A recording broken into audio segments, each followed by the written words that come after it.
Charles, what's your opinion? Do you think that the King should open the doors to Clarence House or Buckingham Palace and sit down with Harry? Well, I don't think he should, but I agree with Victoria that it's the sadness is that this is a father and son who are at daggers drawn or have been at daggers drawn.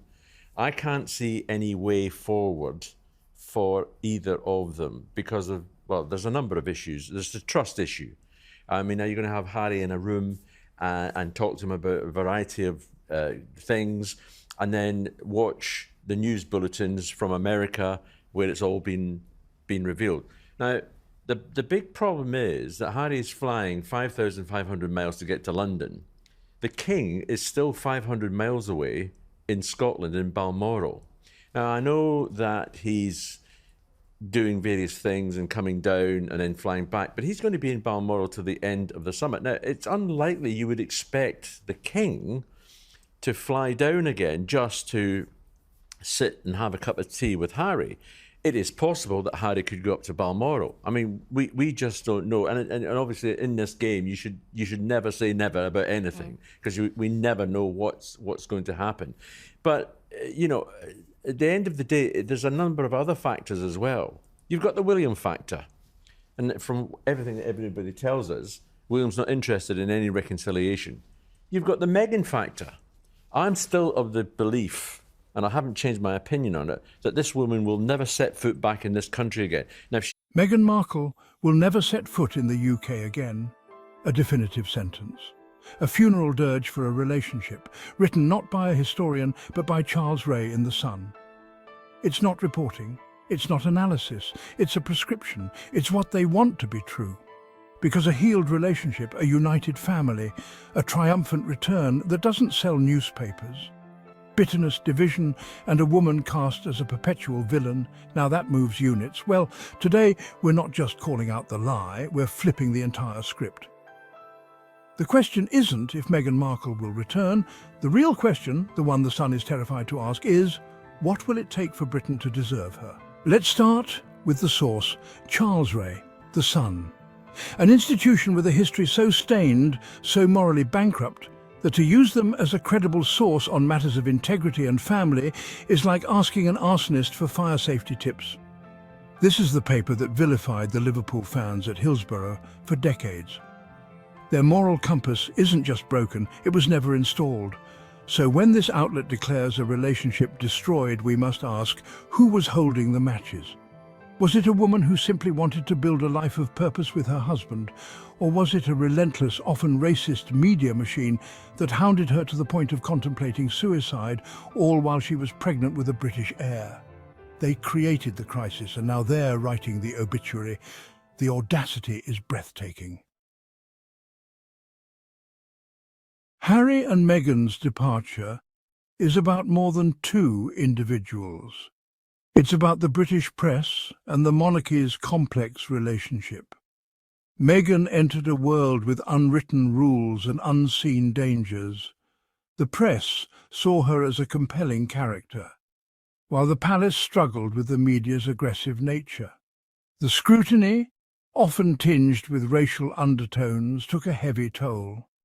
The lack of institutional support was a key factor in their decision to step back.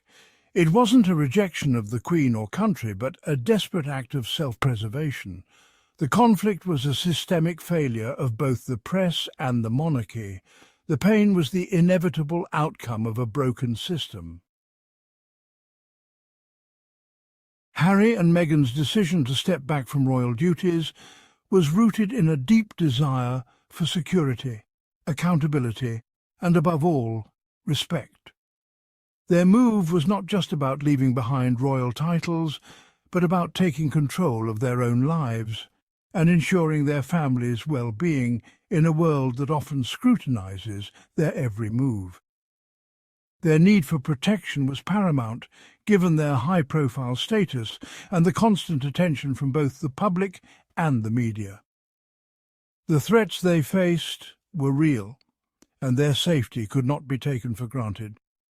Harry's ongoing legal challenges for security in the UK are about more than just personal safety. They are about setting a precedent for how public figures and their families should be protected, regardless of their status. Beyond physical safety, they demand accountability from the British press, which has often crossed boundaries and invaded their privacy. Their legal battles are not just personal. They aim to raise the bar for journalism, pushing for a higher standard of truth, fairness and responsibility in reporting. This isn't an attack on the free press, but rather a defense of ethical journalism, where the truth is reported with integrity and respect for those involved. At the heart of their message, they seek respect, asking to be treated with dignity and understanding, not as tabloid fodder, but as real people with real feelings. Their stand is not for universal praise or constant approval, but simply to be seen and acknowledged as human beings, deserving of empathy and fairness. Security, accountability and respect, these are the pillars of their stand, forming the foundation of their ongoing journey. Ultimately, they ask for a world where they and their family can live safely, freely and with dignity, just like anyone else would hope for. Their demands are not unreasonable or excessive, but a heartfelt plea for fairness, justice and the basic rights that everyone deserves. Now, let's talk about this idea of never returning. It's framed as her choice, her rejection. But that's a convenient fantasy for the palace and the press. It absolves them of all responsibility. Harry's demands are not the whims of a spoiled prince. They are the non-negotiable requirements of a father and a husband. Security, not for privilege, but for safety. The right to not have his family placed in mortal danger by a press that treats their movement as a commodity. Accountability, a mere iota of responsibility from the institution that watched silently as his wife was torn apart. Respect, the basic human dignity to not be used as a pawn in a toxic media game to boost the reputations of others. If those demands are met, if his family is guaranteed the same protection as others who are deemed worthy, why on earth would they not return? The assertion that she won't is predicated on the idea that the UK is a prize she's rejecting. But what if the UK, in its current state, with its hostile press and an institution still unwilling to fully reckon with its role in this, is simply not a safe or healthy place for her? The onus isn't on her to brave the danger. The onus is on Britain to fix the environment. Harry and Meghan have forged a new path, defined by their values. From California, they've built a new life and platform for their work. Through Archewell Foundation, they've engaged in diverse philanthropic efforts. Their work is not dependent on royal titles, but on their commitment to service. They've taken control of their narrative, using their platform for causes they care about. Their ventures are extensions of their commitment to service. Harry's dedication to the Invictus Games remains strong. Together they've championed mental health, digital wellness and gender equality. Their success outside the UK is a rebuttal to those who doubted them. They're writing their own story, one of purpose and resilience. So to Charles Rae and The Sun. Your prophecy is not just wrong, it's pathetic. It's the last gasp of a dying model of journalism that feeds on hate and is starving for relevance. And to the people of Britain who see through this, the door for Meghan's return isn't locked by her. The keys are held by those who can provide real security, offer a genuine apology, and finally curb the poisonous press they have enabled for so long. The ball is not in Harry and Meghan's court. It never was. It's in Britain's. Clean up your house, make it safe, make it respectful.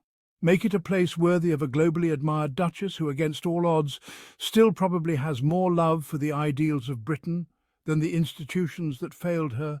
Do that, and watch her not just set foot on British soil, but watch her conquer it all over again.